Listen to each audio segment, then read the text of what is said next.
Welcome to video number 4, and I'm trying to make sure I have everything set up here the way I want it to. Um, all right, that's not what I wanted, but okay, here we go. All right, so last video, this is number 4. Number 3, we talked about model space, layout tabs or paper space, grid mode, snap mode, ortho mode, and polar tracking. All right, so let's continue on, and I'm going to pull up my textbook over on the side here so that I won't forget to tell you about something in particular. All right, so some people find this useful. I don't use it a whole lot myself. Isometric. I can say this, I promise. Isometric drafting. Okay, it's off. All right, Isodraft, what that is. So if I click on it, didn't really seem to do anything. Here, let me turn my grid mode on here and click on that again. Oh, hey, there it went. All right, so I don't know if you can see this very well, but it sort of went different. All right, so it's set up so that you could draw isometric drawings. And right now it's isoplane left. I clicked on the little drop down next to this, isoplane top. Let me click on that.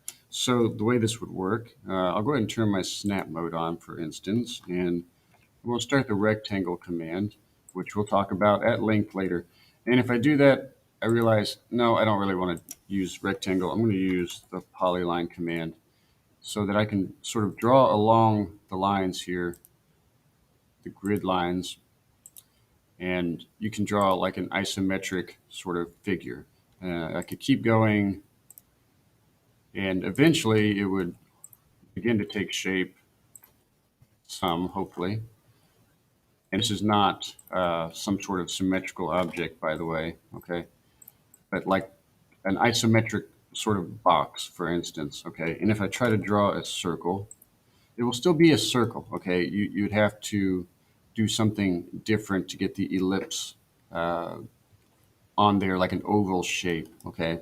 And we can talk about all that later, but isodrafting can sort of change the grid and the snap so that it looks a little more like this. So you could work in this plane and then you could change it isoplane left and work on this plane and all of that fun stuff, okay? So while this is on, let's see if this is still the case. It's been a while. So if I've got this on, Isodraft is turned on, and I do the ellipse command for like oval shapes. There's an ISO circle option that shows up that's not normally there unless you're in Isodraft. And then it will let you sort of make those oval shapes we were talking about. That's probably more information than you needed right now, but let's turn Isodraft off. And the next thing here, object snap tracking. Okay, probably I'm selecting that so I can hit delete. There we go. And I'm going to hit F8 and not F8, F7, turn my grid off, F9, turn the snaps off, and F10, turn the polar tracking back on. That was a lot all at once, sorry. All right, so object snap tracking, that will make more sense if we talk about object snaps first. Now we can go into this in depth later, but object snaps are simply, if I start a rectangle here. All right, let's say I want to draw a line, L, enter, and I want to start this line exactly on the midpoint. If I get close enough, you see this little green triangle, that's the object snaps working. You can see it's blue, it's turned on. F3 is the shortcut. And if I click on this arrow next to it, these are the object snaps that are on, end point, midpoint. I normally have the first half of these turned on. If you have all of them on, it's not going to go well for you. I don't suggest that. The first half of them is normally what I turn on. So I would suggest going ahead and doing that for starters if you're following along with these videos, because these are the ones we'd use most. And I'll click off of that anywhere out here to get rid of that.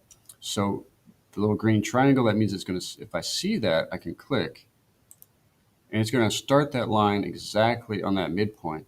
And if I see like this green, I know my colors, I promise. Green box, okay, as soon as I see that little green box, I know if I click, it will sort of snap into that endpoint exactly. So it's not close to that endpoint. It's not like really, really close. If I zoom in and zoom in and zoom in and zoom in, it is right on that endpoint, exactly, precisely. And that's what we want. I just realized I was really zoomed in very, very far. Okay. So that's what the object snaps are for, and we'll use more of those later. But now that that is on, and you kind of get the idea, it's just sort of like almost like a magnet, okay? It sort of magnetizes that endpoint as I get closer, and it will allow me to snap in. All right, so object snap tracking, that is, this is what that would be for. If I started a line, and if I hover over this endpoint for a moment and then move away, it leaves a little green plus sign behind. And that means object snap tracking is working. So if I get close to like being in line with it horizontally, you can see a green dashed line show up. It's tracking from that point, from that object snap, either vertically or horizontally. So if I want to come out here, I could click here. And I would know that that would line up with this exactly. So if I want to draw this line so that it lines up with this midpoint, I could hover, not over that, that's intersection. There's an endpoint. If I hover over that point for a moment and then bring it over, as long as I see that horizontal green dashed line, I know that the tracking is working and I can click there. And so that lines up exactly with that midpoint. So it takes a little practice to get used to that. I used to avoid it, but it's really helpful if you can get used to it. All right, let's stop there for now, and we will do some more in the next video. So see you next time.